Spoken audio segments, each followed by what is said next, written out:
In this video I'm going to show you how I've taken a photo reference that I've cropped to the golden ratio, turned it into an outline and then print it so it can be an art transfer on a rather large piece of art paper, which is going to be 70 by 50 centimeters. So I've got this free software, I'll leave the link below. It's called Paintnet, and I've copied my image and I'm just pasting it straight into here. And it's a very simple process to turn this into a pencil sketch. All we've got to do is go up to the effects, select artistic, there we go, pencil sketch, simple as.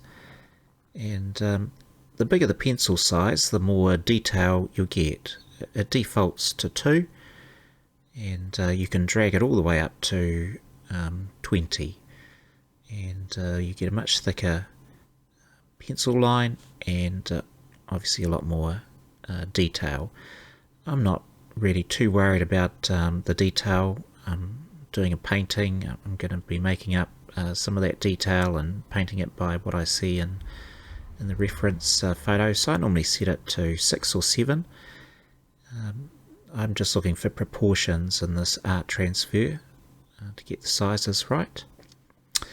But we need to make it a little darker, and so we duplicate this layer just like I've done there, then select properties and go to multiply. Okay, and that sort of doubles it, so it's much darker. So if I turn multiply off, here we go, and we're back to original image, darker. That's what we want, a nice dark outline. I'm printing on a laser printer, and the darker the better. So we merge those two layers together, so we've got a single image now, single layer, and now we're going to clean it up a bit, and we grab our paintbrush. We're going to set that paintbrush to white. We want a white paint that we're going to use, and it's like an eraser.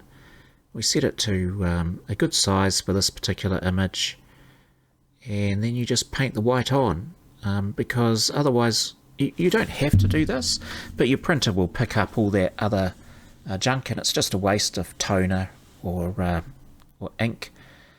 And I probably could have cleaned up right around her hair, and some I just left in for a point of reference. But here's my image. I've cleaned it up as much as I want, and I'm ready to save.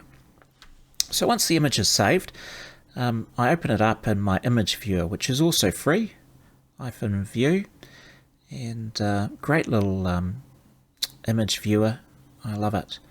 And I could have set the size actually in Paint.net, but I always do it here. So I'm setting the size in centimeters to the size of my art minus a little border. So my art is 70 centimeters, but I've taken 5 mil off.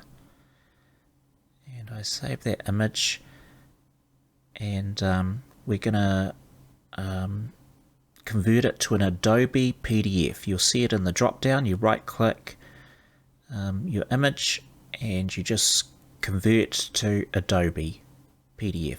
Bam, there we go. Now we're ready to print. Up comes the print box. You want poster. Make sure it's set to poster, and because we set the image to exactly the right size for our piece of paper, this is what it's going to print out. 8 pages of A4, which I'm going to later cut and stick together, ready for an art transfer. And I'll have a different video about how I actually do the transfer. But thanks for watching. See you next time.